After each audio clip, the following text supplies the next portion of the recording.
is die Heer, en sy glans is soos kristal. Hy is die heilige van God, en hy heers oor die heelal. Daar is mag in sy woord, soos die waters dryf sy stem, soos die son op die see se blou, so die rykdom van sy troon. En aan U is die mag, en die heerlikheid en krag, en aan U is die eer, en die lof van U regering.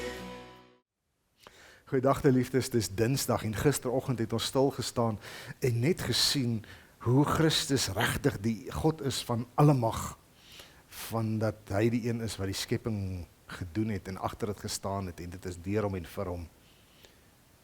Op hierdie Dinsdag kyk ons na iets baie interessant, en dit is in dieselfde Kolossense 1, maar ons fokus op vers 18. Hy, dit is Christus Jesus, is die hoof van die liggaam van die kerk. Hy is die oorsprong daarvan. Hy is die eerste. Die een wat uit die dood opgestaan het, sodat hy die eerste plek in die heelal inneem. Nee, die kerk is nie 'n organisme met 'n lewe van sy eie nie. Dit is nie 'n organisasie met 'n struktuur soos enige ander struktuur nie. Dit is nie iets wat hiërargies funksioneer soos goed werk in westerse modelle nie. Nee, dis nie demokraties nie. Dis nie 'n proses van deelnemende besluitneming nie.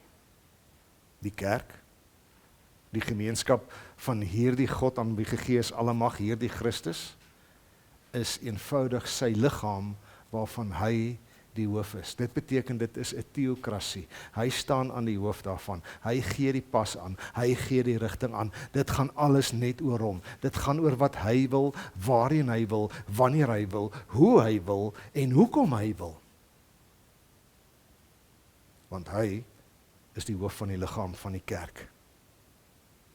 So deur die eeue, dink ek hierdie kerk het so verkeerd gekry om te dink dat allerlei mense kosbare rolle het om in die kerk te speel.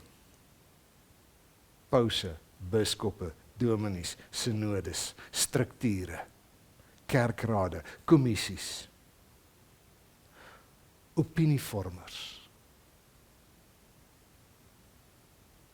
Dis alles van nul en geen waarde. Want daar is een hoof, en dis Christus, en as hoof van die kerk behoort alle mag ook aan hom.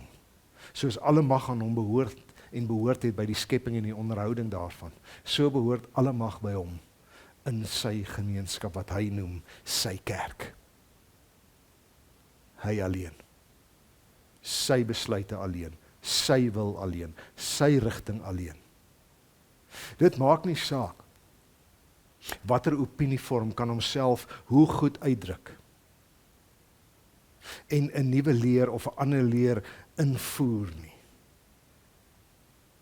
Dit maak nie saak hoe goed ons kan redeneer en hoe goed ons kan staatmaak op ons eie vermoë van kennis en insig en debatteer nie. Aan hom, die hoof van die kerk, behoort alle mag, en ook alle mag binne in elke gemeente wat aan hom behoort.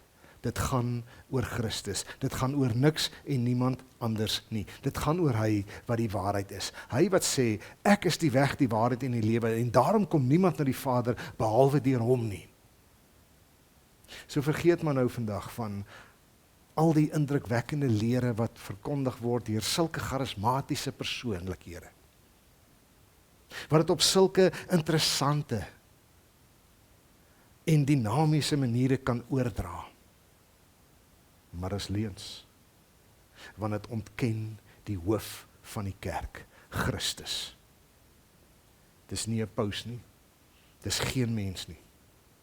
Dis Christus in alle mag alleen, en mag die kerk opnuut weer leer om voor hierdie magtige God te buig, hom alleen te bid en bo alles hom alleen te volg en te dien. Mag die Here met ons wees, sodat ons regtig sy kerk kan wees, want dit is wat ons wil wees. Shalom.